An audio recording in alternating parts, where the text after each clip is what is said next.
Have you ever heard of a king who, at just 17, took the throne of a nation on the brink of collapse and transformed it into a European superpower? A leader so brilliant on the battlefield that he earned the title Father of Modern Warfare? Today, we're diving into the incredible story of Gustavus Adolphus, the Lion of the North. Born in 1594, Gustavus ascended to the Swedish throne in 1611. It was hardly a glamorous inheritance. Sweden was broke, surrounded by hostile neighbors like Denmark. Poland and Russia, and its military was a disorganized mess. Most people would have crumbled under the pressure, but Gustavus wasn't most people. He saw crisis as an opportunity. Instead of just fighting fires, he decided to rebuild the entire house. He launched sweeping reforms across the board. Finance and administration. He streamlined the government, making it more efficient and capable of supporting his ambitious plans. But his true genius shone through in his military innovations. Before Gustavus's armies in Europe were often unwieldy masses of poorly paid mercenaries. Discipline was low, and tactics were rigid and slow. Gustavus changed all of that. He created one of the very first professional national armies. His soldiers were Swedish citizens, well-trained, well-equipped, and regularly paid. They fought not just for money, but for their king and country. This instilled a level of discipline and morale that was unheard of at the time. But a good army needs good tools and even better tactics. Gustavus understood this perfectly. He looked at the heavy, cumbersome cannons of his day and thought, we can do better. He pioneered the use of lighter, more mobile field artillery. These cannons could be quickly repositioned on the battlefield, providing direct, flexible fire support to his infantry. Imagine the shock for his enemies, who were used to cannons being stuck in one place. Then, he revolutionized infantry tactics. The standard formation of the era was the Spanish Turquoise Deep, slow-moving square of pikemen and musketeers.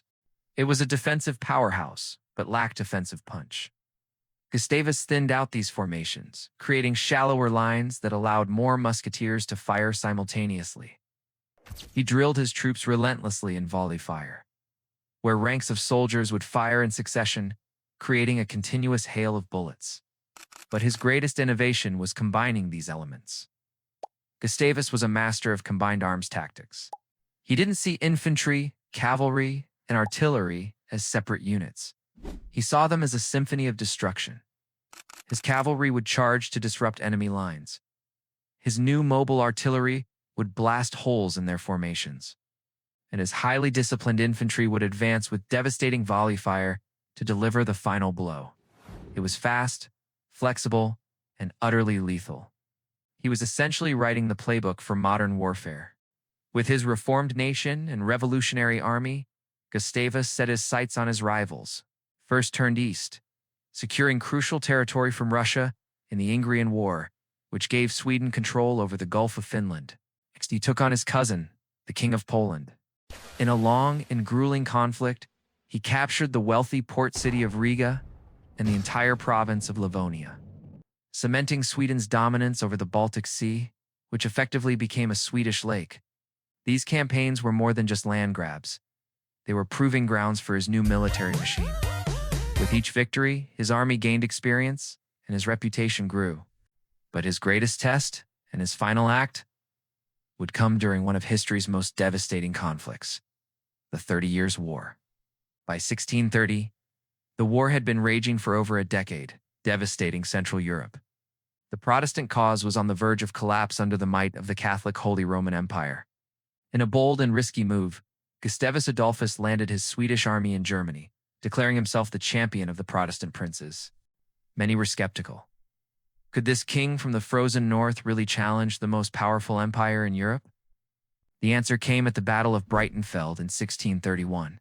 It was a clash of old versus new. On one side stood the massive traditional formations of the imperial army. On the other, Gustavus's smaller, more agile force of Swedes and their German allies. At first, the battle seemed to be going poorly. The imperial cavalry shattered the allied Saxon flank, sending them fleeing from the field. It looked like a disaster, but this is where Gustavus's genius for command and his army's iron discipline shone through. While the imperial forces were busy chasing the Saxons, Gustavus calmly redeployed his own troops. He maneuvered his cavalry and infantry to hit the exposed imperial flank. His mobile artillery was redeployed to pour devastating fire into their dense ranks. The relentless Swedish volley fire chewed through the imperial lines. What started as a potential defeat turned into a stunning, decisive victory. Breitenfeld sent shockwaves across Europe. The Lion of the North had arrived, and he had changed the game. Oh, his army swept through Germany, winning victory after victory. He became a legend, the savior of the Protestant cause. It seemed nothing could stop him. But legends, tragically, are not immortal. In November 1632, at the Battle of Lützen, Gustavus once again faced the imperial army. The battlefield was shrouded in a thick fog. In his typical fashion, Gustavus led a cavalry charge from the front, rallying his men and plunging into the heart of the fighting. But in the confusing mist and chaos of battle, he became separated from his main force. He was surrounded by enemy cavalry, shot multiple times, and fell from his horse. The Lion of the North was dead. The news of his death was devastating, but his army, raged and inspired by his sacrifice, fought on to win the battle.